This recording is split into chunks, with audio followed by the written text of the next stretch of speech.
our wonderful NHS is giving advice. Cousin marriage has benefits. Cousin marriage has benefits. Forget all the defected children.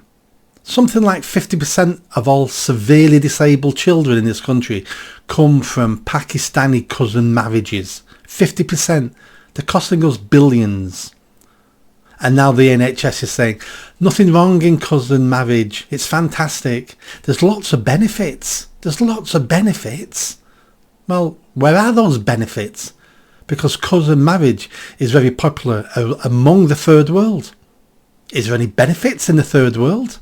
No. The West only started improving when we started rejecting cousin marriage. Yes, when we rejected it. And why did we start improving? Because when you start taking other people into your family, from other clans, from other tribes, it makes you have a wider outlook on life, because you find out about other things. When you're just marrying your cousins, you become more and more insular. It's all about you and your tribe. You don't even marry outside your tribe, your clan. You become more insular. And therefore it's you against the world. And that's why the third world doesn't develop, because they have a clan mentality. And a lot of that comes from cousin marriages. And then we have all the birth defects. And people say, oh, it's not guaranteed. Well, it's not guaranteed. But look how much money the NHS spends on telling women don't smoke during pregnancy. Don't drink alcohol during pregnancy. Don't do these things during pregnancy. They're constantly telling us don't do these things because it's bad for your baby. Except shag your cousin.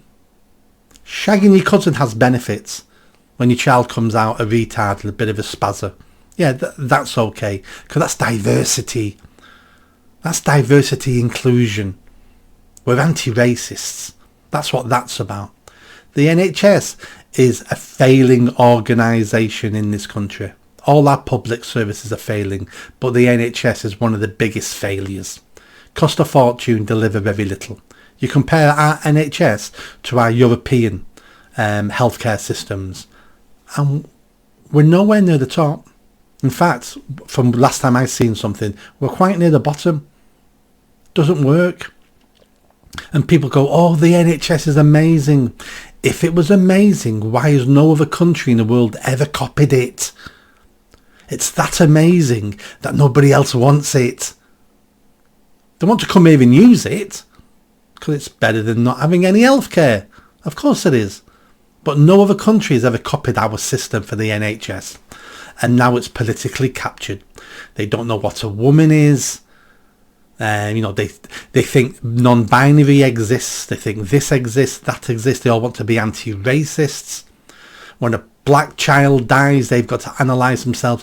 Did we let that child die because he was black? Nonsense.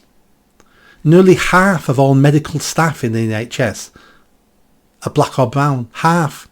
More than half of NHS staff who are non-medical are black and brown. The NHS is full of diversity and it's failing. Could they be connected? Could they? We had the Pakistani doctor who was shagging nurses in cupboards during operations. He kept his licence. Most of our sexual assaults by doctors and surgeons are by foreign doctors and surgeons. NHS is failing, and here's one reason. We've probably got a Pakistani Muslim group within the NHS going, this is racist. I want the NHS to start talking about cousin marriages and saying how amazing it is. How amazing it is. But it isn't. We know it isn't, and the NHS shouldn't be getting involved in these discussions whatsoever. Shouldn't be talking about them. Not their job.